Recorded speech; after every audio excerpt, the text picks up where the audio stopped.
হা হা, এটাই বাস্তব। I love you. এই ডায়লগ দিয়ে সম্প্রতি আহ, আমরা দেখতেছি একজন ভাইরাল হচ্ছেন। উনি পূর্বের ভাইরাল ব্যক্তি, তবে বর্তমানে উনি ট্রেন্ডিংয়ে চলে গেছেন। ঠিক আছে। তো যারা আসলে ওনার ভিডিওগুলা দেখেন, আমি অনেক আগে থেকেই দেখতাম, আহ, এবং বর্তমানে দেখতেছি অনেক ইউটিউবার, অনেক আহ, সুনামধন্য অ্যাক্টর বলেন, মানে বিভিন্ন মিডিয়া সেক্টরের পার্সন যারা আগে থেকেই পাবলিশার, আবার অনেকেই মোটামুটি পাবলিশ। তো ওনারা দেখতেছি এখন উনাকে নিয়ে ভিডিও তৈরি করতেছেন, বা ওনার এই ডায়লগগুলা দিয়ে ভিডিও তৈরি করতেছেন।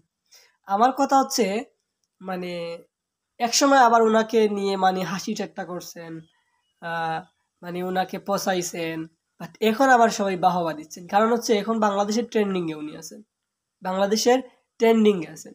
এবং ওই যে ডায়লগ যেটা বললাম, এটাও আবার মানে সবার মুখে মুখে আছে। আমি দেখতেছি বর্তমানে অনেকেই ডায়লগটা দিচ্ছেন, দিয়ে হ্যাঁ মোটামুটি ভালোই ভিউজ হচ্ছে, তারা ট্রেন্ডিং এ চলে যাচ্ছেন, তারা ভাইরাল হচ্ছেন। ট্রেন্ডিং এ যাক বা না যাক, তারা কিন্তু ভাইরাল হচ্ছেন।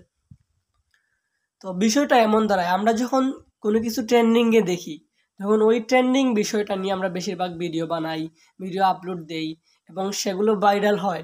এটা বাস্তব।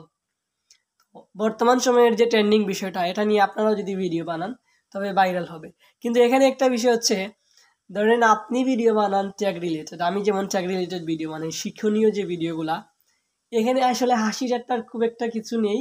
তবুও আমি চাই মাঝে মাঝে মধ্যে আপনাদের দেখার মধ্য, মানে একটা ভিডিও দেখতে দেখতে কিছু যদি হাসাতে পারি, আমরা হাসতে হাসতে যদি কোনো কিছু শিখি, সেটা আসলে অনেকটাই ভালো হয়।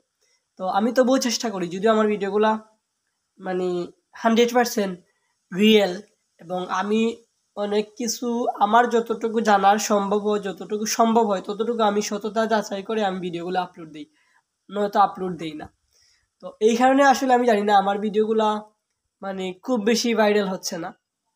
আমি ভাইরালের চিন্তা করি না যে আমার ভিডিওগুলো ভাইরাল হোক, আমি ভাইরাল হই, এরকম কিছু চিন্তাধারা আমার মাথায় নাই। আমার কথা হচ্ছে, যদি আমি কাউকে একটু শিখাতে পারি, একটু জানাতে পারি, ট্যাগ রিলেটেড হোক বা আমি যতটুকু জানি সেটা যদি আরেকজনকে জানাতে পারি, এখানেই আমার সার্থকতা। আমার ভাইরাল হওয়ার ইচ্ছা নাই।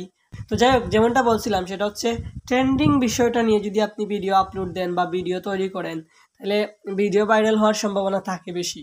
তো বর্তমান সময়ের যে ট্রেন্ডিং বিষয়টা আছে সেটা নিয়ে আপনি ভিডিও বানাতে পারেন, সমস্যা নাই। তবে একটা বিষয় হচ্ছে, কাউকে ছোট করে দেখবেন না।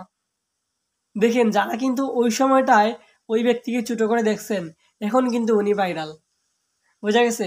তো যাই হোক, আপনারাও ট্রেন্ডিং বিষয় নিয়ে ভিডিও বানান, ভিডিও ভাইরাল হোক, এই প্রত্যাশায় আমি আপনাদের কাছ থেকে আজকে বিদায় নিচ্ছি। ওকে, থ্যাংক ইউ। আসসালামু আলাইকুম।